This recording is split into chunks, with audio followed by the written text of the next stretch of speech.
if I'm going to do it, like, why not give it my all? Why not give myself the best opportunity to be talked about as the best? Yeah. And obviously, like, in the NBA, it's tough. There's 450 of the best athletes in the world. Yeah. And you can give it your all and try to be the best. And sometimes that's just how life is. And you're not the best. Yeah. But what helps me sleep at night is knowing that, like, I went to bed and knowing that whole day I put my best foot forward, trying to be the best me that I can be at the best at what I do. Purpose in the Youth. Purpose in the Youth. Purpose in the Youth podcast. Welcome back to the Purpose in the Youth podcast.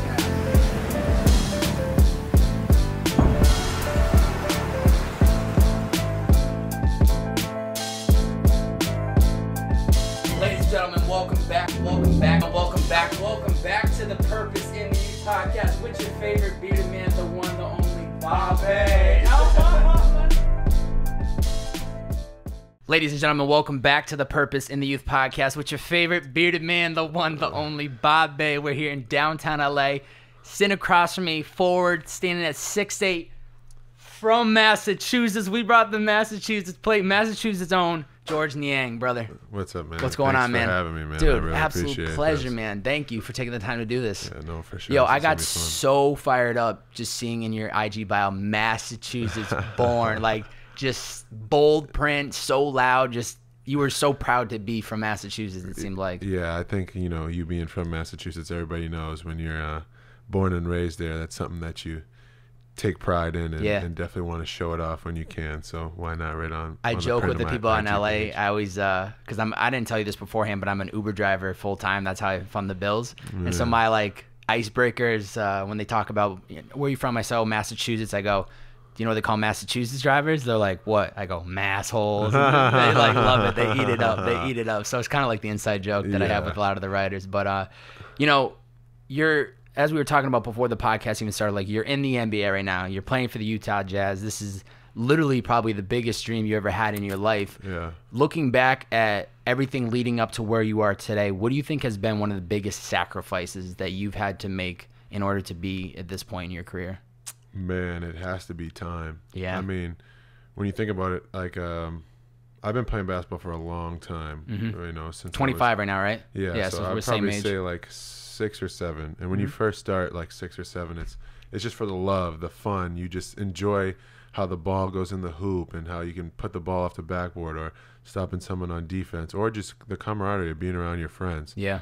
And as you slowly get older, you realize the places like it can take you. And as you slowly like realize like where it can take you, you start to put more time and effort into things. So as I got older, I was like 13, 14, 15. You realize that, I can go play at like a high school that like I watch every Friday night that, has a sold out stadium or gym. And I want that next. And you start to realize that that takes time to be that good. And then you start to realize, all right, now what am I cutting out to give myself that time to get better? So obviously I never regret it, but there's times where, you don't have the family vacations, the go somewhere for a week in the summer because, you have AAU basketball or travel team basketball, but you learn to love it because it's what you want. And obviously I've had time to reflect back on my childhood and everything that I've been through. And I just think to get what you want in life, you got to sacrifice your time. How much time are you willing to put into your craft to be the best you can be? I mean, because there's people that are willing to sacrifice their whole life to be the best they can be in what they actually want because it means that much to them. Yeah. And I think once you figure out what you want, you really don't realize it as sacrificing of time. You realize it as like, I'm chasing after what I really want and I'm going to get that regardless. So the next person across from me that wants the same thing better be willing to sacrifice their whole life to get what we want because I'm going to give that my all.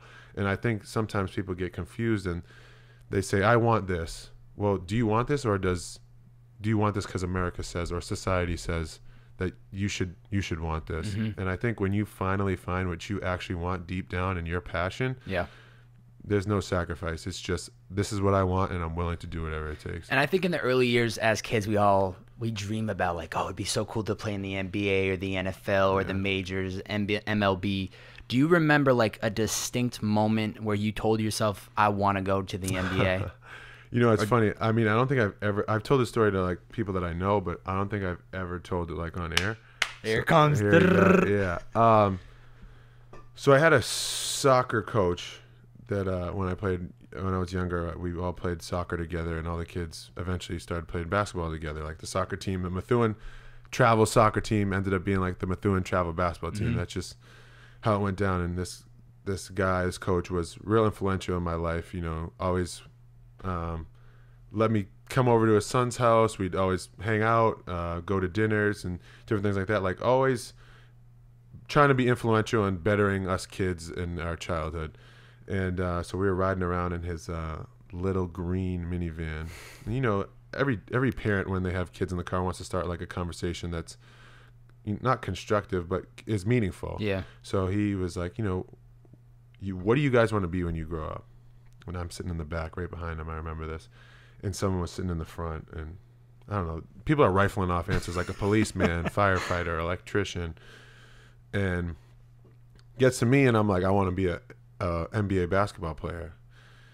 And obviously that's what I wanted at the time, and I've achieved that goal. But he said something back to me that has stuck with me for my whole life, and he was like, come on, George, like let's be realistic, like let's be serious. And I'm like, what? Like I want to be an NBA basketball player. No, but seriously, like be realistic. Like no, like we're talking about things that like we can actually be. Yeah. And I'm like, no, like I want to be an NBA basketball player. And it sounds like so cliche, because I feel like everybody has that moment in their life that something like that happens and someone doubts them. And everybody has one of those stories, but it was one for me where I was like, why are you telling me to be realistic? Like this is what I want. Like this is like I believe this. Like who are you to tell me that I can't get what I want? Yeah. And ever since then, it's like you have those nights when you're trying to work at your craft. And I just remember like there's tough nights where you get back from the gym and you're like, I didn't make as many shots as I wanted to. Is this all worth it? And then you think about those moments where like someone out there is doubting you, and you don't have to prove them wrong, but this is something that you want, and proving them wrong helps you. I mean, I feel like it cures you kind of. You know what I mean? Like I'm gonna show them that this is what I really wanted. Yeah.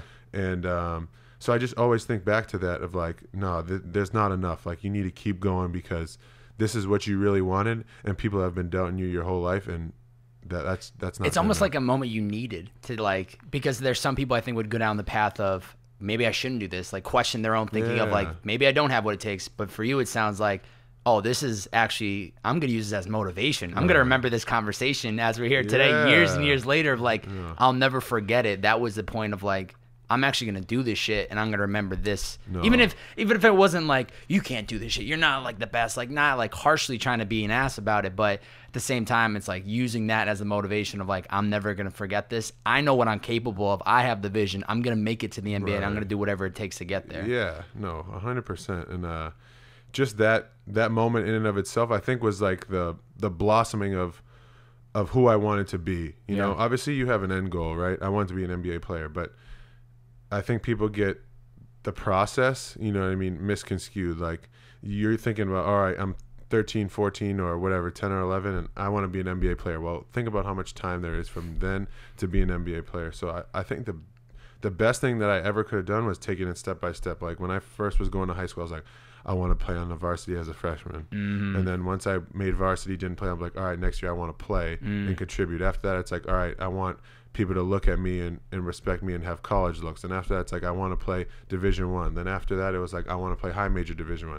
Then when I signed to play Division I, I was like, I want to be like Gatorade Player of the Year. Didn't get that. Then when it's like I go into college, it's like I want to contribute as a freshman. Then I was like all Big 12 as a freshman.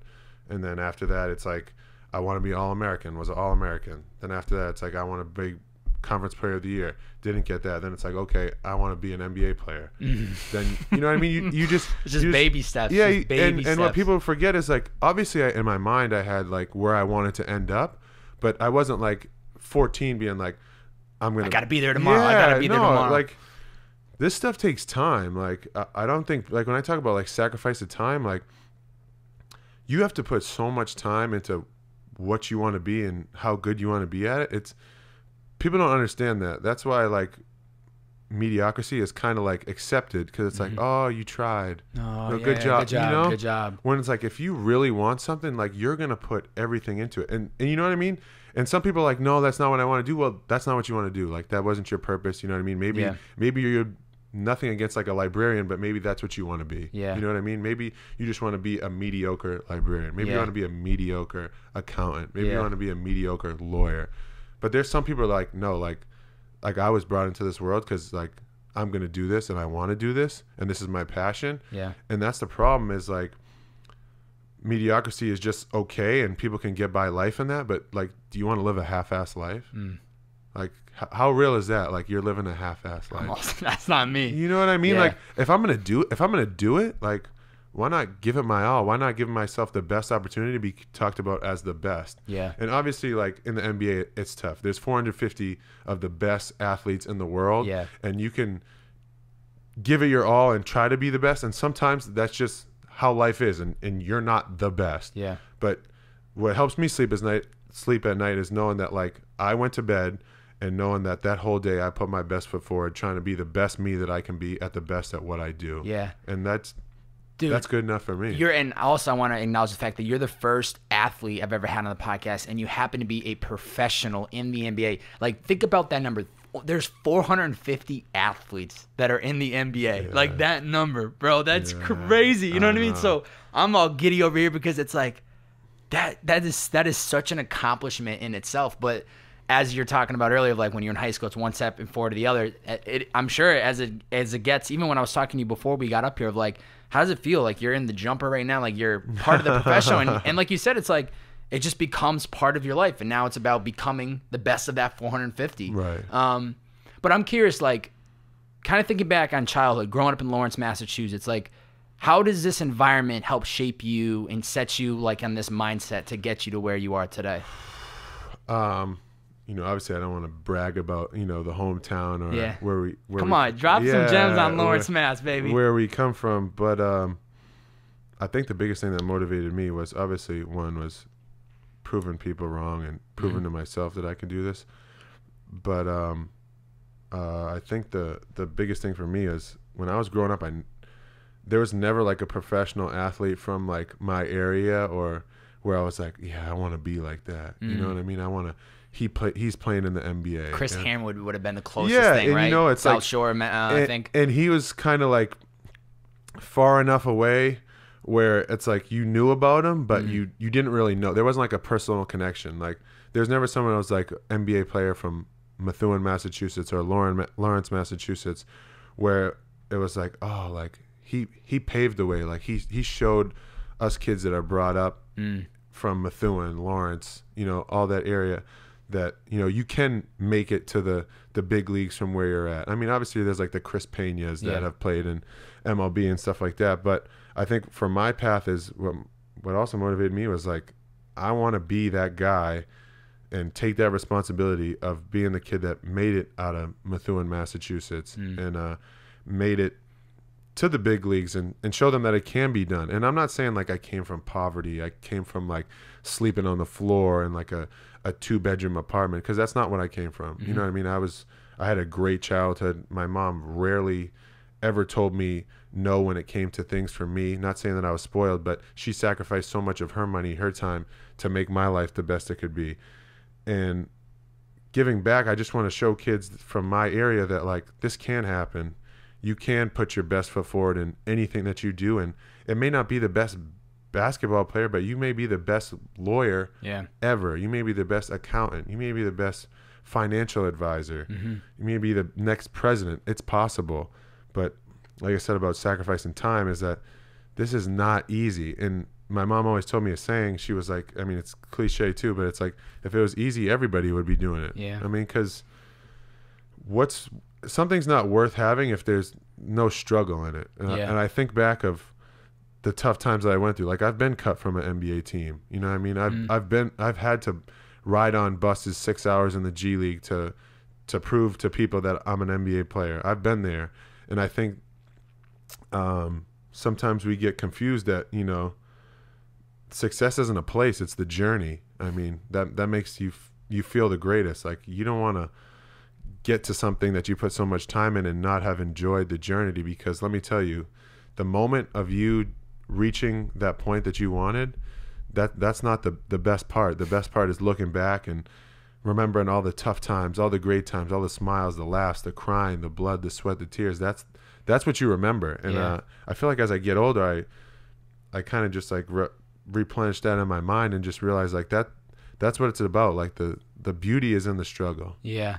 Now with the mother, she had a little bit of she's from Massachusetts originally. I think her name is Allison. Yeah, she got the Italian French descent. Your father, City, is that how you say? Yeah. Yep. He was born in Africa with a little mix of Cape Verde. Yes, is that correct? Yes, he did. How do you think being raised with parents having like those different backgrounds influenced you? It's actually funny that you say that, because I just got on a podcast or a roundtable conversation with the Players Tribune. I saw that. I watched a little bit of it before this morning. Kyle Korver talks about, white privilege and being able to opt in and opt out. And I didn't want to speak too much on it because obviously how he said it and painted the picture was so beautiful, and it needed to be said, and the way he did it, it was just great. But I look at it from my perspective, like my dad's black and my mom is white. So when he talked about like opting in and out of the conversation, like I kind of felt that, because when I look at it from a Caucasian white person's point of view, I can easily talk about it, and people don't know that I have black African American descent in me, and I can talk as if like they can say racial things and as if I don't even know, and I can just sit there and be like this. Yeah. Or I can also, I can open up to people and they can know that I'm African American descent and be with an African American, and they can actually open up to me and let me know how they really feel about that other side that I was just on. Yeah. So it was real interesting for me to realize that, or Kyle really painted the picture that like I have this privilege of, or he said in his article, he said, I have this privilege of opting in and out of a conversation and not being bothered by it. Well, some days I do want to talk about, some days I don't, just by the color of my skin. Yeah. And I think that was so powerful and so deep. And I think having biracial parents was very, very influential in my life, just so I could see both sides of what's going on. Obviously there had been times where, people would, when my dad was bringing me on, people would question, is that your father? Yeah, Who is that? How that, is he different skin? Especially I would imagine the younger years when you're like 8 or 9 or. Exactly. And you're young and you don't even know either. Yeah, you don't think because the only difference you see is the color in their skin. You don't see all the differences that these other people are manipulating you to think like, oh, he's black, he must do that. So it was awesome for me because, I got to see how my mom was raised on doing things, and then how my dad, who was from another country, was raised on doing things. So I think I have a lot of diversity in me, whether that's coming from Africa or Italy or France. And I'm so thankful that, I have both of them, and they're so supportive in my career and my life, and the love that they've given me. Like I said before, I mean, they sacrificed so much to get me to where I am today, whether that's their time, their money, their love. It really means a lot to me to say that I have two parents that were so influential in my life, because you can't really take that stuff for granted. I think one of the biggest things that I've started to realize in the last 2-ish years of my life was how important it was in my childhood of growing up in Chicopee, Mass, going to a high school with blacks, whites, Spanish, Russians, Ukrainians, Spanish, and having two parents that were there to support me. And we didn't live in the hills, we didn't have fancy cars, but there was food on the table, there was a house, there was a roof over my head. They supported me if I wanted to go play soccer, if I wanted to play basketball. My father would sit outside of guitar lessons for me, so it's like it isn't until you get older at our age now where you start to realize how much of a blessing that was and how much that's helped shape you into clearly who you are today. For sure. Going up to like fast forwarding a little bit to like Titlon, right? You end up being a 3-year starter, you're a 2-year team captain. You're one of the great. You might be the greatest player ever at that school with 2,372 points. What's happening behind the scenes at this point in your life to make you become that excellent of a basketball player? Now we've talked about time and commitment and sacrifices. Like, are you 7 days of the week like a private coach, like just balling out every single day? Like, what is your life looking like? So that's funny. So my first 2 years, they were pretty.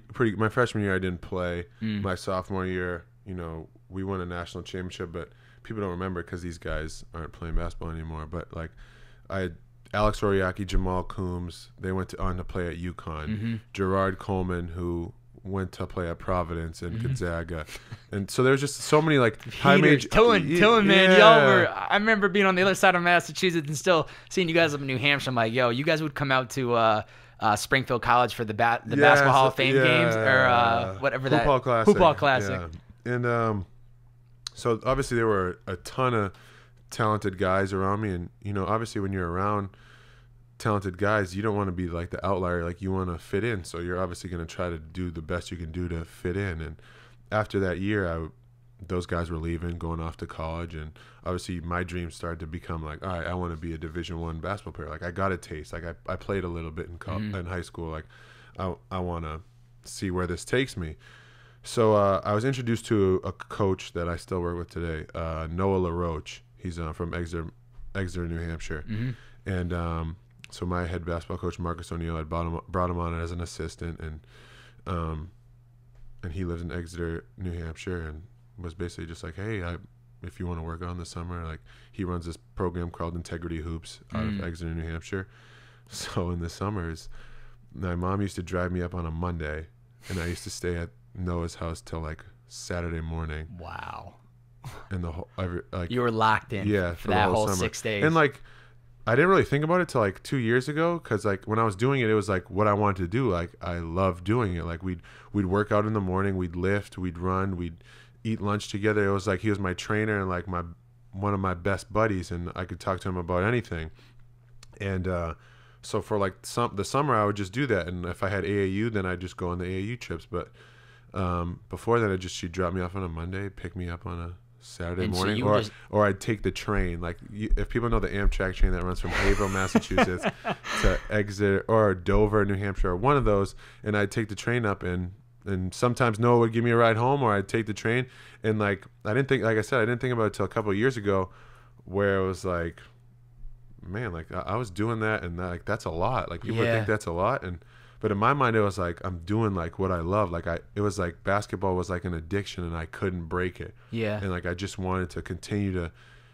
Once you taste like a little bit of success and what you want, you're just like, oh, I need more, and it's fulfilling. And next thing you know, you're like in the gym 3 times a day, or you're lifting, and you're watching basketball all the time, and you're just like, I want this so bad that it starts to not consume your life, but pretty much take over your life, because that's all you want. And I mean, as I get older, I realize as an adult, you have to have other values and other things like that. But as a young kid, like, if that's what you want, chase after it with everything that you have. Yeah, you had to pretty much just go all in on it at that time. And what it sounds like is that there wasn't it wasn't clearly feeling like a job. It wasn't like a summer camp your mom was throwing you and you're like, I don't want to freaking be here. It was like, this is my only option. This is what I love to do, and this is the only way I'm going to get better. So I'm going to keep showing up every single day and just keep putting in that work. God didn't bless me with the Greek god body, so I had to work on it. You were working hard. You were working hard, huh? Yeah. And yeah, you guys, I mean, even I saw you play with Maryland for some time. You guys won 4 MSAC title. NEPSAC, 1 National Prep Challenge championship, AU National Championship with BABC. You guys literally went balls to the wall. And he's playing for OKC right now too. So he was a lottery pick. He's played in the NBA for, I think, maybe 6 years, 5 years. It's a blessing, man. Yeah. You wake up and play basketball and put an orange thing in an orange thing, man. I love it. So when it comes to college, you're getting offers from University of Iowa, Providence College, Texas A&M. Why do you choose Iowa State? What pulls you into the school? I'm a loyal guy, and I'm big on relationships. Mm-hmm. And so when it first came along, I remember we had a Titlon School. We were always doing like trips and stuff like that. We were on a ski trip. Like, we got to miss study hall. It was like a big thing. And I was going down the hill on like a tube or something, and my phone was ringing. Obviously, I couldn't multitask. I can barely walk and chew gum at the same time. So when I got into the lodge, like, I listened to the voicemail, and it was like, hey, George, this is Fred Hoiberg of Iowa State. Like, I just wanted to call and let you know we're interested in recruiting you, this, that, and the other, and we'd love to have you out here on a visit. So, I mean, one thing led to another. I called him on the phone, and and we just started talking and really set up my visit. And I think from there it was a great relationship, but obviously there was more that went into it. And he was just the first high major coach to offer me a scholarship. So this was probably my junior year of high school. You're 17, bro, and you're already getting a full-time offer like that? No, I mean, kids are getting offered at like as a freshman. So yeah, no. Maybe I was like a late bloomer, but so I set up a visit with Iowa State and the University of Iowa. So me and my mom travel out there on our own dollar because that's what you have to do on your unofficial visit. And my mom forgets her credit card. So we get to Des Moines Airport, and we can't get a rental car. So we end up just taxiing from Des Moines to Ames. How far is Iowa. that? So, I mean, if you don't know demographics of Iowa, Des Moines to Ames is a 45-minute drive. Okay. So taxi was like $100. So Still. we get there, and, you know, Coach Hoiberg's like, yeah, just drive over to, you know, the practice facility, which is right across the street from the hotel. But in Iowa, like, there's like cornfields, like there's buildings, cornfield. Yeah. It's not like LA. Yeah, it's so, like it's a distance. Yeah. Rather than walking like a mile around and like to get to the practice facility, we just cut through like the cornfields. And she's like, my mom, I just remember this is the memory that I have. My mom's like, hurry. Like, I don't want him seeing us through the window that we're, you know, just because he thought we had like a car, and she was just like embarrassed about like the whole situation. I'm sorry, Mom, if you see this podcast, but that just goes to show like her sacrifice. Because then I had to go visit the University of Iowa, which is a 2-hour drive to Iowa City. And after our visit, she's in the hotel room like finding like mega buses to connect here and to do this and to make it happen. And it just showed like she was gonna go to no ends to just make it happen for me. Like there was no limits. Like she was just going to do whatever it took, spend any amount of money to make sure I was happy, regardless if that took away from her happiness or her money. She was just going to do it. So we ended up taking a mega bus out to Iowa City. Or the visit with Fred Hoiberg was amazing. You know what I mean? After that visit, I kind of knew that's where I wanted to be. The family atmosphere.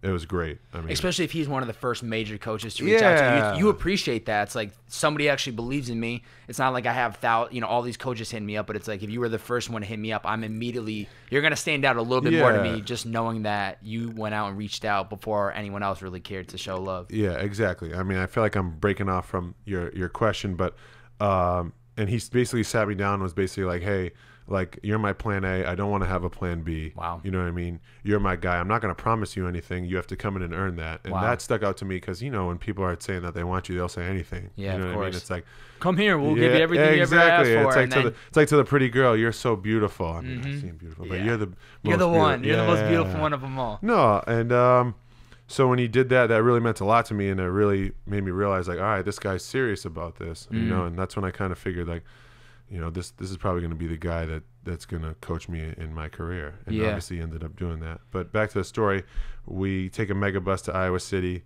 and nothing against Iowa. I mean, obviously I don't like them now. Nothing personal. But it just didn't go as well as, you know, the one at Iowa State.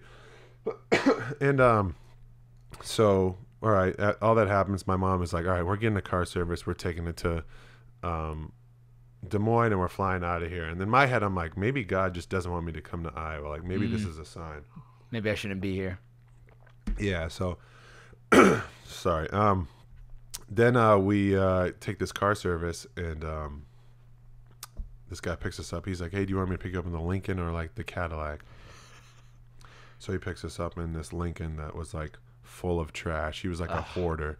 So we had to drive like 2 hours to the Des Moines airport with a trash-filled car, stinking. Come on. It was like, maybe they don't want me to come to Iowa, but I'm going to come anyway. I'm coming in hot. Yeah, exactly. No, 2014, this is, I think this would be your sophomore year. Is this when you had the injury during the NCAA tournament? You break your fifth metatarsal? Metatarsal, yeah. So you break that. I think this was either in the first or second round, but as this is happening, like and then off season, you end up losing 30 pounds. How do you get into this mindset of, I'm not going to complain about what happened. I'm actually going to come back even stronger for the next season? Yeah. I'm not even gonna lie to you. That was probably one of the toughest moments of my life. You know, my sophomore year, we had a really good team. I was rolling. Stuff just felt like it was going right. I mean, we started that season off conference play, or started off the year like 14-0. We were just rolling, and then just to have that taken away from you was kind of tough on me. But I like to self-reflect after everything that I do and what could I have done better. And to be honest with you, let's be real, I was way out of shape. Yeah. My body couldn't handle the pounding of running around at that weight, and that's probably why my foot broke. You know, Yeah. it was God and my body telling me, like, listen, you need to change something, or this isn't going to work out. And Yeah. my trainer obviously was a big influence on that, Noah LaRoche. We sat down and had a conversation after the year, and he was like, why do you think you broke your foot? I was like, oh, you know, like freak accident. You know, I stepped on someone's foot, like it happens. He was like, no. He was like, you're like 255. Like guys at your height play at like 225, 230. And so I obviously was on a mission that summer to get down to that weight and feel better and not be more athletic, but just be more of like an athlete, feel more of like an athlete, rather than after games putting chicken fingers and pizza in my body, going and getting a salad. And you know, it's a lifestyle change, and I mean, but it's something that I wanted. Yeah. So I was willing to do whatever it took. And I think obviously it took that injury for me to realize that something needs to change. And once I realized that, I feel like it kind of changed my whole outlook on how to be an athlete and how to live like an athlete. So it was one of those moments that even though at the time it's horrible, you're out for the season, this sucks, but then it probably ends up setting you up for obviously getting you to where you are today, where I'd imagine now you're more cautious of what you're eating and what you're consuming in your body. Some things fall out of place so others can fall into Yeah. place. yeah. That's how the saying goes, right? So in June 2016, June 23rd, you ended up getting selected by the Indiana Pacers for the 50th overall pick of the NBA draft. What's going through, thinking back, what's going through your head, though, as you now get picked to be part of the NBA? This is like every goal. Like, this is the top, bro. Like, you're in the NBA. No, like, it's crazy. It was kind of like a surreal moment for me. I mean, my whole family was at my house. And you're in Mass? Yeah, I was at my house, and everybody was there in the living room watching it. And I mean, it was a long night. I remember the draft started at like 8. I didn't get picked till almost midnight, and it was just a long night. But obviously you feel like everything that you've worked for is kind of paid off. And that was like the best and the worst thing. The best and the worst thing, because a part of me had felt like I did it. You know what I mean? Like, there's a part of me that was like, all right, like you got to where you wanted to be. Now what? Because like, you know, when you think about, I want to get to the NBA, it was like, I want to get to the NBA. Like, it almost took like what had happened to me in the last couple of years for me to realize, like, no, I don't want to just be in the NBA. I don't want draft night to be the highlight of my professional basketball career where I got picked. I want to actually make it. So when I got drafted, it was like I felt like I had made, not like I had made it, because I don't want to sound like someone that's just like didn't appreciate what they had. Yeah.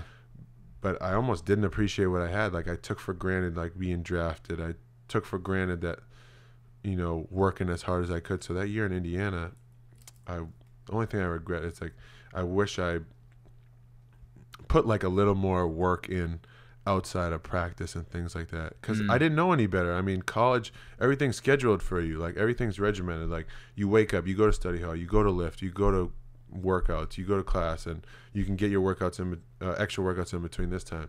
In the NBA, it's almost like, all right, here's what we have for you. I mean, you're gonna come in to this team, and all right, practices at this time. I mean, whether you decide to lift before or stretch before, that's on you. And you got to or do massages after. And you got to find out, well, if that works for you, then, you know what I mean, we'll see the proof is in the pudding. If it doesn't, then we have someone else that is ready to step in and take your job. We value you, but we don't care if you take this opportunity or not, because there's about 100 other guys that we know can take your spot. And it's all on you. And you have to be mature enough to find the trial and error and to figure out what works and what's going to have you at your peak performance and have you be the best, because every guy is different, and that's what the NBA is like. Some guys like waking up early in the morning. Some guys would rather get in late at night, and that's just preference. And you just have to find what works for you, and I think once you find it is staying with that routine. I think the biggest thing in this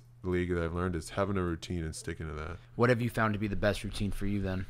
Like, are you more of a morning guy? Like, yeah, no, I think you don't want to wait. I think that's the biggest thing for me is I always want to come in, get my work in before practice, get it, practice, then I can do a little bit of maintenance work after practice, get my treatment, and go home, relax, sit around, and take care of my body. And then after, if I want to go back, get some more work in. But you have to have like a routine. You can't just take every day and be like, oh, well, I did this. Oh, I'm not going to make it to this. Because with your mix of like emotions, some days you're not going to want to work and do things. But you have to realize like, no, this is my routine. And you need to gradually get better every day because, like I said, there's 450 spots, but every year 60 guys are coming in to take your job. 60 of them. Is that the actual number? Yeah. I mean, wow. Or probably even more. I mean, there's 60 draft picks, but there's other guys that are hunting for your job. It's like someone told me this thing. It's like you're standing in a circle and like you own this circle, but someone else is trying to get in your circle. What are you going to do every day to not let someone else get in your circle? And it's tough, but like I said, having a routine is the best thing that helped me, because there may be days where I'm like, damn, I don't want to wake up and do this. But I remember, like, you can't just do things when you're feeling good. So I'm going to do my routine every day. Even on the days those are the more important days, right? To do the routine when you're not feeling like it. Exactly. You probably get a little better doing it when you don't feel like doing it. And those days add up, because if you don't have a routine and you're skipping days, at the end of like a year, those days add up to like 30-something hours. And that's 30-something hours that someone else put in more work than you. Yeah. And before that 2 years, that's 60 hours. 3 years, that's 90 hours. And now you're behind 90 hours. You can't just go work out for 90 hours straight. Yeah.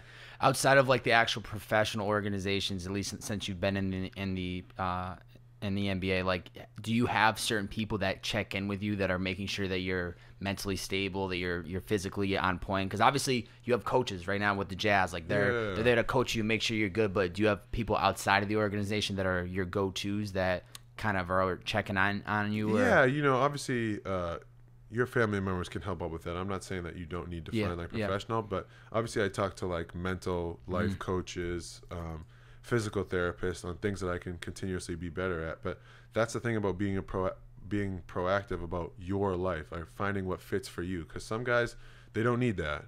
They don't need a physical therapist, or they don't need like a mental coach. They think they have it figured out or kind of have it figured out. But for me, that's something that helps me be relaxed mentally. You know what I mean? Being able to take everything that comes in, because I'll just get into a brief stint, but people only see you playing out on the court. They don't see the time that you put in before, the phone calls late at night to talk to family, girlfriends, you know what I mean? They don't see all that sacrifice that you put in the gym when you're working out. You know what I mean? All they see is just you playing on the court. So there are some things that you do need to talk about with a mental coach or see with a physical therapist, because this is taxing on your body. This is taxing on your mind. But like I said, if this is something you really want to do, you'll last in this league. You'll find a way to adjust to the lifestyle. Exactly. And especially being on the road like this. I mean, we're in beautiful LA. We got the Staples Center to our right. I still can't believe this is our view right now. But it's still like you're here and then you're gone. And that's like what it's like all season long, is you're in these hotels, you're moving. People think, oh, they get to go to all these 6 cities. It's like, yeah, but we're there to work. I mean, you can make the bad decision and go do dumb shit, but at the same time, you're going to regret it. It's going to hurt you when you're playing on the court, or coaches are going to see it. And I mean, and you're traveling to all these cities, and you maybe have a family, and you may be on a 10-day road trip, 10 days being away from your family, alone, in cities that, you know what I mean? There's obviously great cities in the NBA, and there's some cities where it's like Milwaukee. Not to call you out, but what are we doing out? What are we doing in Milwaukee this weekend? You got a good Benihana. Yeah, you can get Benihana. August 2017, you end up signing with the Golden State Warriors, and you had mentioned this earlier, and then you get put down to the G League for the Santa Cruz Warriors.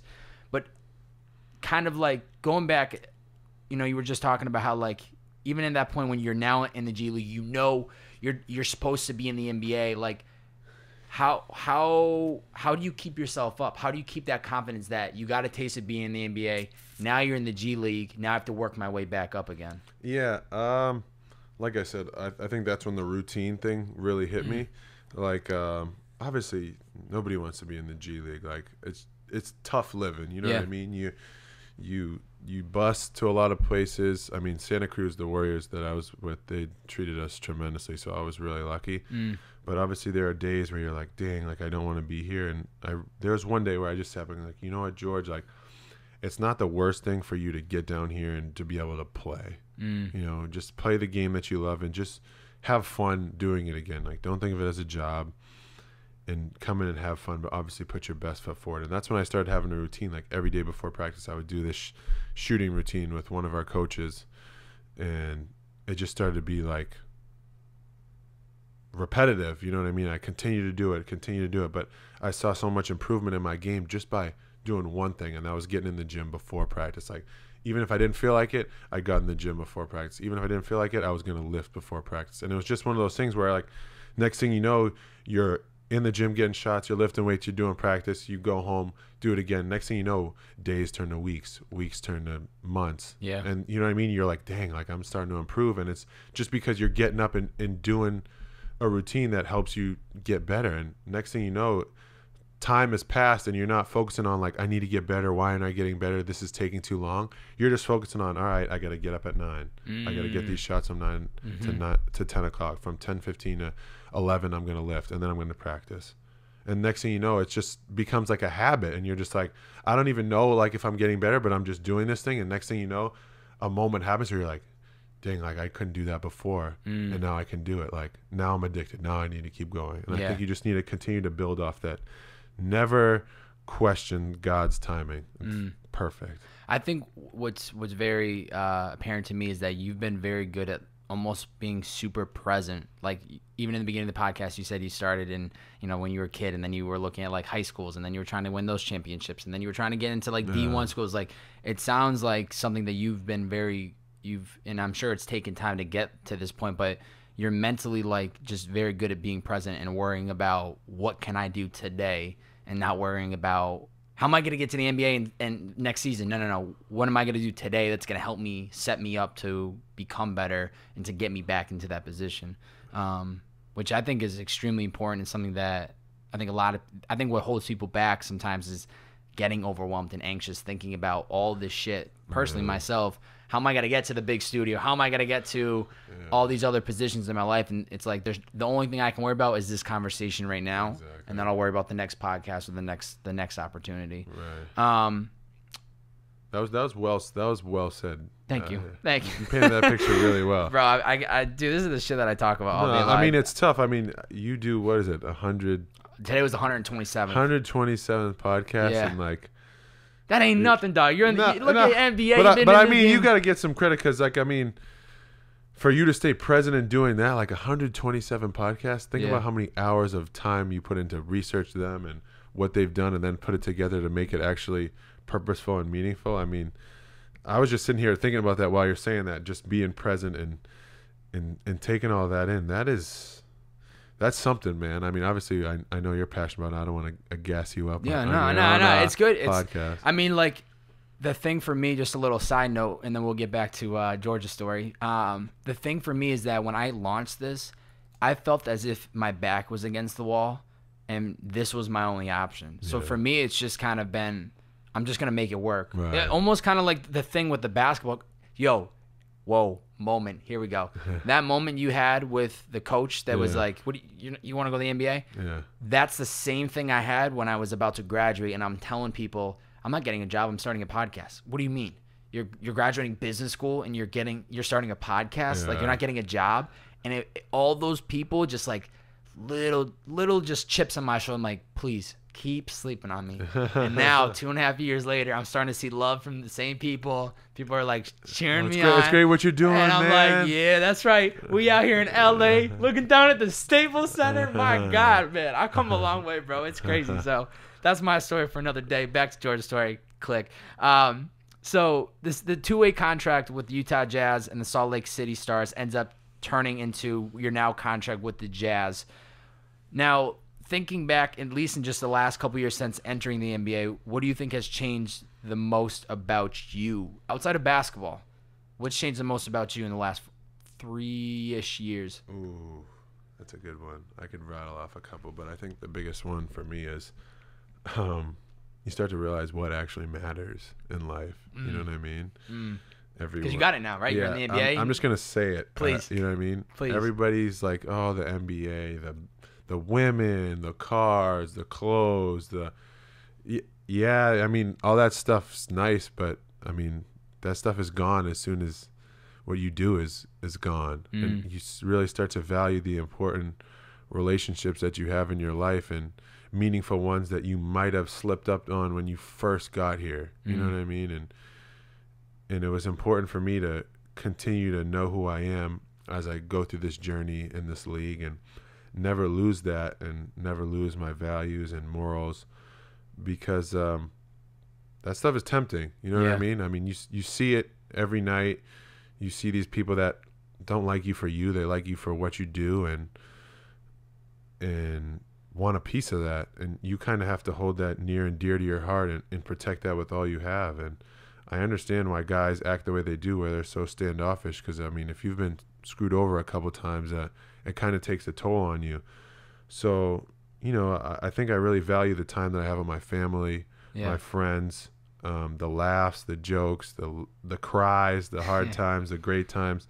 And you really just start to realize that, like, the nights out at the clubs, the meaningless relationships that you have, like, that stuff never really mattered. And you think about the time that you used to put into it. I mean, it kind of makes me realize that my time is worth a lot, and I think anybody's time is worth a lot, and what you put into it is really your whole love and your passion, and you want to get something back out of that. So I think what you put your time into, I hope it gives you something. I hope gives you as much as what you put into it, and for me, that's my friends, my family, this game, the relationships that I've had with these guys. I put a lot of time and effort into that, and I get the same satisfaction putting into it as they give back to me. Have you gotten good at, you can kind of feel when something isn't right, whether it's somebody reaching out, like looking, too good to be true. Do you find that you've gotten good at reading that? It's always tough. It's always tough, but I feel like you go through enough experiences, you realize what's going on. But I'm not going to say I've mastered it, because I don't think anybody's mastered it, but you really got to have a close-knit circle and realize what people's intentions are. And once you figure that out, you're kind of good to go. That, to me, is the big one. It's the intention of why somebody's doing what they're doing. Like, I had a guy come through yesterday and interview me for his project, and he was only 3 episodes in, and I said, bro, you literally just got to keep going, because the intent is what matters the most. Like, people... Yeah, I swear, it's like people, what actually matters the most, I think, is the intent more than the result of something. Like, people want to just be around honest, authentic, and real people. And going off the time management, dude, man, that to me is like the big thing. Like, you could be doing dude, you're in LA for a short period of time. Like, you could be doing anything right now, you know? So it's like, I really, and I'll say it to you even before I leave this podcast, off camera, like, I can't even say how much I appreciate you taking the time to be part of this, because this shit means the world to me. And just you giving me the thumbs up, like, yeah, come to my hotel, we can do this, it means the world to me. So know that, like, time management is really something special. And it's unfortunate that people don't understand that, because, you know, I think it just ends up being a lesson that they learn later in their life. But if you can show the appreciation for other people's time and make sure that you're making it most convenient for them, or just doing whatever it is to make it suitable to them, I think that's when they appreciate, like, this guy gets it, or this girl gets it. They respect my time. They know it's valuable. I could be doing a million other things, but man, that time management is so important. So key. I know we talked about it a little bit, but, like, kind of like game day routines. What are your musts? What do you know? For instance, for tonight, the game is at 7:30. Like, what time will you get to the Staples Center? What is a typical date, like, game routine look like for you? So we usually have, like, this is a back-to-back. So on back-to-backs, you don't have shoot around, but we usually have a meeting. So we had a meeting from like 10:30 to 11:30, go over what they do and their tendencies and how we want to guard them. obviously a game plan for us to win. And then from there, you'll eat. I'll probably have a late breakfast. Well, you did get in at 2 a.m. this morning so from it's tough. Colorado. Yeah, so I'll have a late breakfast, come up here, lay down, relax, talk to family, text, and lay down for a nap, and get up, get ready, and just focus on the game when I'm getting ready. Just thinking about what I want to do. What time's this? You're starting to get dressed at like 4 So I'll probably or 5? start getting dressed at like 4, Okay. 4:15, and just try to play the game in my head, you know what I mean, and think about what we had talked about at the meetings, and just to give myself a certain amount of time to think about what's going on. I feel like the mind is so powerful when you think about visualizing what's going on out there. Stuff happens out there and you can just react rather than to think and react, because that's in the NBA, that's too slow. So then I'll get to arena at like 4:45, get dressed, probably get on the court at like 5:15, have a shooting time for 15 minutes, get like a light lift in just to warm my body up, and then get a bunch of treatment, get my ankles taped, and we'll meet 35 minutes before the game, go over the game plan again. Wow. And the next thing you know, it happens. There's 82 of these things, so like I'm clockwork. rattling off to you because it's just like how it comes to my mind. There's no like in college where it's like set, distinct. Like sometimes the dancers are on the court while you're having, so you got to cut out something that you know what I mean? Wow. So you just kind of got to go with the fly. Like you're a professional, you put this time in, like the belief is all up here. Yeah. I mean, obviously you have to put time in to perfect that, but when you go out there, just believe in, listen, I'm confident, I'm an NBA player, I'm going to go make plays and do what I do. When and eating wise, like, do you eat like a big meal? Will you eat something real so small? I didn't add that in. So I'll usually eat right when I get to the arena. Like they'll have food So for around us. So I'll 5 eat o'clock? there. Yeah. Okay. So I'll eat Light, medium, like chicken, salad, sometimes pasta. It depends how I'm feeling. I got to master that routine. Yeah, but no. So yeah, that's pretty much how the routine goes. And obviously we drink like a bunch of drinks, whether it's like beet juice or Spark or just like they're feeding you guys that. Yeah, whatever you want. you just.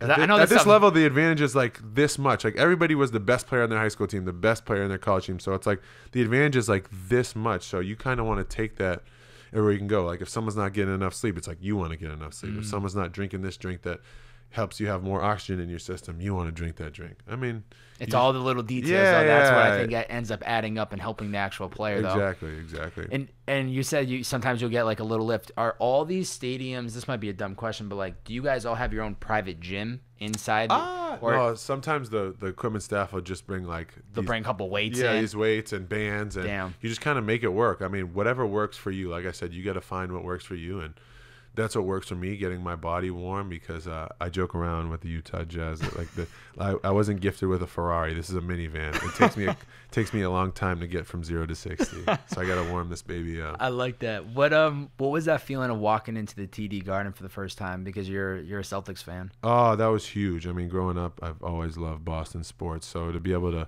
walk into TD Bank North Garden was huge. I've always remembered it as the Fleet Center. But, yeah, the Fleet Center. You're right. My father would say the true Garden. He was a huge Larry Bird fan. So that was huge, and I just playing in front of my friends and family, that meant the most to me. And obviously playing against the Celtics, you dream about stuff like that. I posted on my Instagram. I mean, you as a kid, you grow up dreaming of moments like this, and for me to be able to achieve it and be out there and play was special for me. Yeah, that's an unbelievable moment. Just to be really in special. the Garden, like you're probably 30-40 minutes away from where you grew up, and now you're sitting there, and it's like, damn, I'm actually taking in this environment. It was incrable. I loved it. How do you I know there was, and we kind of touched on it earlier real briefly, and we won't go into the details, but how do you mentally just stay focused and calm even when there's like a crazy environment? Maybe you're playing in a different stadium where people are talking trash. Like, how do you just zone out? Is there something that you do, or is there something that you remind yourself of, or is that part of like the pregame of like mentally knowing how this game is, how you want to see the game go? Yeah, I think the biggest thing is continuing to be present. I mean, obviously there's so many distractions in the NBA arena. Like when you think about it, it's basically a show. Yeah. You know what I mean? There's just so much going on, and I don't know if you want to chime in on how you see it from a fan's perspective. Well, but I'm a great example. So I went to my first Laker game a couple weeks ago against the Celtics. So that was epic. But what was so interesting to me, and it's funny you're saying that, is like I'm sitting there watching the game. they got music going on during the game. People are buying drinks. It's like, Yeah. how are these like? It's almost like people are there for the experience more than they are for the actual game. Yeah. I can't even tell you the amount of people I'm looking around that are just like on their cell phones. There are people that are just strolling in after the first. I had a couple next to me. They didn't even show up until the fourth quarter. Like, I'm like, what are you guys doing? You know, Yeah. like, is this just part of the show? Like, Yeah, I mean, obviously, ticket sales and Yeah. and different things like that are important, but obviously, we feel like the game is the most important. So I think, like I was telling you earlier, I mean, when we go over like scouting reports and different things like that, like you're told things like once, and messing up once is enough to get you sitting right next to coach. So I think guys have had enough experience where everybody's had the distraction where you look in the wrong area and then mess something up or forget a play, and you don't ever want to go back to the bench, because when you get that opportunity, you want to seize it when you're on the court. So I think guys realize, like, all right, whatever's happening is happening.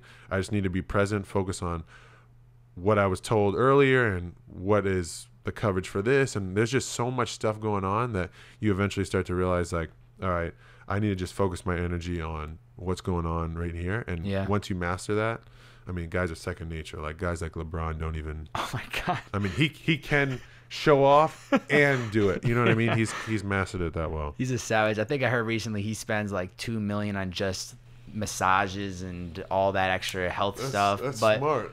I mean, hey, if the amount of money he's making, and I'm sure many of it's probably just expensed or whatever. Think about how many he went to the finals 9 straight years, and then played like USA basketball. Like, that's a lot of mileage on your body. I mean, credit to him. Most guys don't want to spend that money on their body, but he loves the game and wants to play. So, and it's going back, all that you need, that little extra inch of like something that's going to better your body.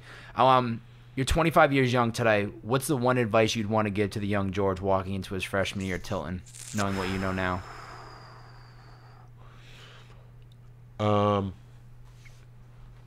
That's a good one. You know, something for me is I'm good with talking to people and sometimes talking my way out of things. And I wish that the amount of time that I put into basketball or memorizing like song lyrics, like I really put into going into depth and in my education. You know, there's some stuff that like I learned, but I didn't really learn it, you know? So I try to do a lot of reading now and not catch up, but really just be aware, because so I guess to say that what I would tell a young me is that, you know, bettering yourself at things other than basketball is still as important as basketball, you know? Kobe Bryant, great example. Yeah. Just because with this life, you realize like the free time you have, and some guys play video games, other guys go shopping, and this is all part of your development. Like, even though you're not in school, like, you're still developing as a human. Like, you're still basing opinions off what you experience in your life. And if you're experiencing Fortnite or you're experiencing Gucci, Louis, Prada, then how are you developing your mind as a human? So I try to read books and get different perspectives and learn more about history and watch the news and see what's going on, because I want that to be a part of my development. Because at the end of the day, when my fulfillment of the game of basketball is over, I really want to be strong and passionate about what I do next. And what do you think would be that next step? I don't know. I really haven't thought about it. I mean, this kind of stuff intrigues me just because, like, telling stories can influence people. You know, I've heard stories from people that have influenced me and, you know what I mean, motivated me to be better. Like E.T. the hip-hop preacher. Like, how do you get to that point where you just know so much of history that you can paint the picture of history in someone's life and relate it back? Paint a picture of history and then relate it to someone's life and portray it to them where they're like, fuck it, you know, I gotta get it. You know what I mean? Like, if I had a chance to listen to E.T. in person twice. Once at a rookie transition camp as an NBA player, and he came to Iowa State this summer. And every time you're like rattling off things in your head, like, I'm gonna be better at this, I'm gonna be better at this, and like he just hits a nerve. Like, how are you so educated and passionate about what you do that you just have the talent to do that? Yeah. And I want to find something outside of basketball that I can do and be that and be a role model and be more than just a basketball player or an athlete. You know what I mean? Because life is so much. Basketball is like this much. Yeah. Of your actual life. Of my of life. Your like I have a real life to live. Yeah. And I want to be a great father, a great husband, just an overall great role model and great person that people can look to in my community and in the places that I've been. And I want to leave a legacy that, you know, on this life that, you know, at least one person can be like, George Niang impacted my life in a way that I want to impact others, because I think it's the domino effect. Everybody has an impact on everybody, whether that's positive or negative is on the person who's doing the impacting, and I hope mine will always be positive. Yeah, and going off that, I mean, you're already, like, you just telling your story is already the step in that direction, because what's crazy is that this will come out, there's going to be people that hear it, people that are going to watch it, and there's going to be some there. I can promise you right now, there's going to be somebody that this conversation either redirects their life or they learn something, and you're never going to hear from them. They're not going to DM you. They're not going to comment on your photo. They're not going to follow you on Instagram. They're not going to DM me. They're not going to say anything. They're going to hear it. They're going to learn, and they're going to move on with their life. But there's something special about just listening to stories. Like, I can't even tell you how much I've changed as an individual over doing 127 episodes for the last 2.5 years of just listening, just asking questions and listening to stories and taking little gems and trying to incorporate it into my life. Like, that's the beauty of this podcasting. And then maybe that, you know, and that also segues into kind of the next question I wanted to ask you is, like, you know, I look at your IG and there's a lot of, like, positivity from it. I mean, your bio, once again, not only the Massachusetts born part, but it just says happy to be living. So I'm living the life to the fullest. Your captions are uplifting. Like, where does this positive vibe come from? That's not just you, like, oh, I'm in the NBA, I'm going to be so positive. Like, you don't have to do that. You don't have to to push any of that energy into the world. Yeah, no, for sure. And gosh, you give me a lot of good stuff, and I'm talking about myself. I feel like I'm getting too excited about this. That's the point. This is George podcast, baby. But no, I mean, I feel like we're kind of one and the same. I mean, you're passionate about what you do, and life is so great. Like, when I break down life, like, there's people starving. There's people without water, and I'm out here worried about, you know, what new shoe is going to drop and if I can get it. You know what I mean? And it's perspective. You know, I wake up and I have a family that loves me. I'm healthy. I get to do what I love every day. I get to travel around the world. Like, life doesn't get better than this. You know what I mean? Mac Miller had a line, rest in peace to the great Mac Miller. He said, I never thought life could be this sweet, got me cheesing from cheek to cheek. And it's crazy because all the things that happen in my life, I'm like, damn, like, do I deserve this? Like, I don't know, but this, I'm not going to be mad about it because this is amazing. Like, there's nothing in my life, I mean, God forbid, no tragedies with my family or anything like that can happen, but that can stop me from smiling because everything that's happened in my life happened for a reason, and it's made my life so great. And I couldn't be more thankful for the people that have come in my life, the experiences, the fun times, the tough times, because it all molded me into who I am. And who I am is someone who's 25 years old, comfortable with who they are and know who they are, and are just the happiest to do what he loves every day of his life. Yeah. And so you're just putting that energy back into the world and trying to be that photo in somebody's feed or whatever it might be of just like that uplift or that positive aspect of it, the perspective of it. For sure. Life is too good to be negative and be a downer, because this life is great, man. Yeah. If you could cross off any one bucket list item today, what would it be? What are you itching to do? Whether it's travel, whether it's experiences. You know, there comes a point in your life where you really want to do things with your family and with your significant other's family, but I've always had like a vision of having that, me, my significant other, our families on a big vacation, just us, and just enjoying that, like everybody around, huge dinners together on whatever your 7-day vacation, and just everybody being together and loving, showing love to each other, because what I started to realize is family is so important to me, and those relationships are so important to me, and I'm so over putting energy into meaningless relationships that like that vision of being somewhere with my family, or just my family, or with my significant other's family, and just passionately sharing moments and experiences with each other, whether that's playing checkers with your cousins or her cousins, or having a conversation over a glass of wine with her uncle or your uncles or your parents, and just stories, and just appreciating everything that life has to offer. And I love making other people happy. Yeah. And that would make me extremely happy, having that experience. Just those moments of just isolate everything. We're not worried about basketball. We're not worried about what Twitter or Instagram is saying. I'm just here in the moment with the people that I love the most, and enjoying them. Yeah, man, that to me is like the truth. Those are like the priceless moments that, unfortunately, in the lifestyles, even though I'm not an NBA player, in the lifestyles that we are walking in, it's tough to you get, can't do it all the time. Yeah. You can't do it all the time. And kind of what we talked about in the beginning is just the idea of the sacrifice. What's your definition of success? Dang. I think the definition of success for me is, it may be different from anybody else, but for me, it'd be one, being happy with the journey that they've chosen in their life. I mean, everybody thinks in America you need to have the white picket fence, the wife, the dog, the kids.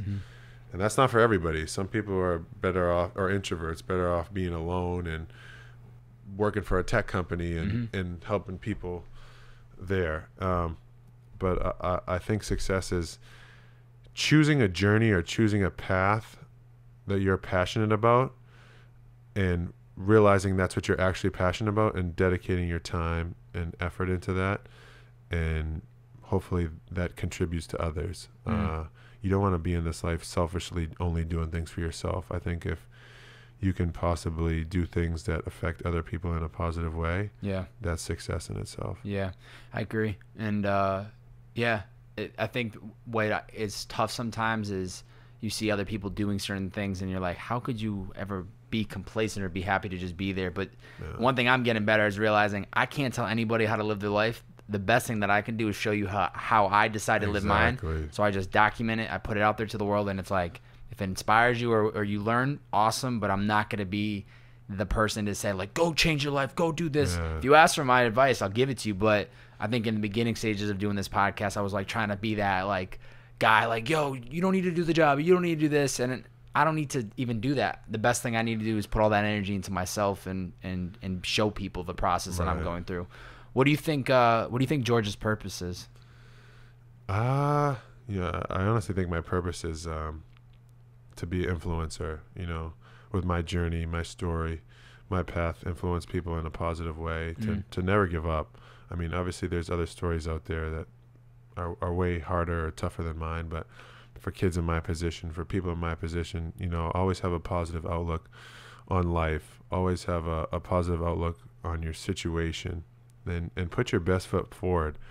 You know, like I was saying earlier, you know, if it was easy, everybody would be doing it. Don't ever, ever, ever think you can't achieve something, because anything is possible. I promise you. If you want something bad enough, and if you really want it, like people are like, I want to be a millionaire. No, you want that because that's what people say. If you really want something bad enough, I promise you, you will go through walls, barriers, rocks, mountains to get to it. You know what I mean? Like, no is no longer an answer. Like, someone telling you can't do this is not going to stop you. And if it does, then that wasn't meant for you. So I think my purpose on this earth is just to instill positivity and let people know that, you know, anything is possible with my journey, my story, and hopefully my words in this podcast. Oh, you definitely dropped some gems on this one. Before I get to the closing questions, this is when I reverse the role. I allow the guests to ask me any one question. I've been marinating on this one. 2 rules, though. 2 rules. It can't be a question that I asked you today. Okay. And 2, it can't be directly about the podcast. But if you do have something, I'll let it slide. Oh, okay. Go with whatever was marinating, but go ahead. Okay. I think the biggest thing for me is, obviously we've just gotten to know each other, but what is like your end goal? Where do you see yourself, and where do you want to be? Yeah. I think to me, this podcast has been the vehicle of me stepping into this whole, you could call it entertainment world, creative world, whatever you want to put that as a box. This was really the first voice I've ever had in the world. Like growing up, I played sports, I worked a lot, played video games a lot, but I was never a blogger. I was never into making videos for YouTube. And so for me now, as of April, 2019, I see myself just going into this path of like documenting, right? In the sense of like, these podcasts are documenting your life. I do another series that it's called What They Don't See. It's an inside look of where creatives create. So I go in with a videographer and we do like an MTV Cribs meets creative spaces. So like we'd go through somebody's, like I've been through my homie who's from Massachusetts. He runs a fashion clothing lot in clothing manufacturing operation downtown LA. So we went through that. My buddy is a mixing engineer. We went through his studio in LA. My third buddy creates visual content for brands. We went through his studio in LA. So I guess moving forward, what I see myself as is just somebody who's creating awesome content that I enjoy. Podcasts, vlogs, blogs, maybe write a book one day, maybe take all these little gems that I'm getting through the podcast and create some type of book, how to jumpstart your passion, or like things to remember when jumpstarting your career. Because I think what is the most beautiful thing that I'm most proud of about this podcast, and why I was so hyped about this podcast, say with you being the first athlete, and the fact that it's a professional athlete, is how well-rounded this project is, but how so much of the lessons and gems that are dropped all follow the same path of put one foot in front of the other, believe in yourself, stick to your gun, like ignore the bullshit, like just go all in. You know, there's and these are people that do such different things. Yeah. So I kind of see myself continuing to just get to a point where I can do this full time. I can make a living every single day creating content, and just try to, you know, for me it's like I'm doing this regardless. I love people. That is my skill. My skill is people. I was never great at basketball. I was never great at golf. I was never great at playing the guitar. I did it because I was thinking about this when I was coming here today, because I was thinking back to my childhood of playing ball. Played up until my sophomore year, like I was telling you, and then I stopped playing and I started working full-time, because not working full-time, but part-time. I just knew that basketball I was not going to be getting no burn for the varsity team, and college was definitely not a thing. But I still wanted to be part of the team, and that's why I became the team manager. I still loved all my homies that were on the team. And reflecting on it today before this podcast, that's when I realized, like, it was never about the actual sport. I don't think I ever truly, truly loved basketball. I loved the people that I was surrounded by. And so that's what kept me showing up. Right. I was never the great. I was never amazing. I was just like the go-to guy who could, like, sometimes coach would give me a green light. Coach Menard, if you see this, shout out to you. Give me the green light to bang a three and everyone make it. Yeah, so I guess what I'm just trying to say is that I'm a big people's person. If I can continue to make content that's about people and at scale and really like is touching people, that's what I want to do. I don't know the exact path. Right. I'm just enjoying everything that I'm doing right now. I got the opportunity to fucking meet you today. Like, this to me is a blessing. So I'm very excited for what has yet to come, because I'm only 2.5 years into creating content, and this is it, man. Like, I couldn't ask for a better day to spend my Wednesday right now, you know? So yes, that means a lot. It's been a long journey, and still remembering, like I was telling you, just like the chips on my shoulder, people are like, you're about to start a podcast? It's like, yeah, I am. So that's my story, me yelling that about what's gotten me to where I am today. That's what I hope people realize, is like, oh, so there's going to be doubt. Right. There's going to be people that don't fully understand the vision I have for something. All that matters is that I'm doing it. Right. Because as George had the vision for the NBA, as I've had for this podcast, two examples of people that have found a way to make it work. So we'll see where we end up, but know that you're probably going to see me on a billboard in LA within the next 5 years for some fire ass Netflix documentary series where I just like, I'm going around and just making amazing content. If I don't, I'm going to be mad at you. You're going to be mad. So make that happen. Yeah, you're going to come screaming at me. Closing questions. One, where can people find you on social media? Simple. Twitter, George Niang 20, GeorgesNiang 20, and then Instagram is just George George Niang 20. I'm only on those two. Those are the only thing that matter. Keep it nice and simple and easy. Yeah. You know, I like to keep my outreach professional. Yep. And, you know, when I let people in, personally, very few and far between, but when I do, I mean, they'll eventually get my phone number. I won't give that out. Yeah, you got to be smart about that. Yeah. Make sure you guys and gals head over to his Instagram, drop a bunch of bearded man emojis so that he knows you're coming from the Bearded Man podcast. And I didn't get to shout that out, but I love that you got a beard as well, so that's always plus 2 points. Yes, sir. Plus 2 points for the kid. Before I ask the final question, I know I said it. I'm just summarize it. Thank you for taking the time. Yeah. You're a busy man. This podcast meant a lot to me. This was so cool to me to finally step into an athlete's world, because I've tried in the past getting certain people on and it just hasn't lined up just yet. So I'm hoping that maybe this is the domino effect to me then getting an NFL player, a professional golf player. And I know it will happen with time. I've always wanted to get somebody in the major or in any type of professional athlete.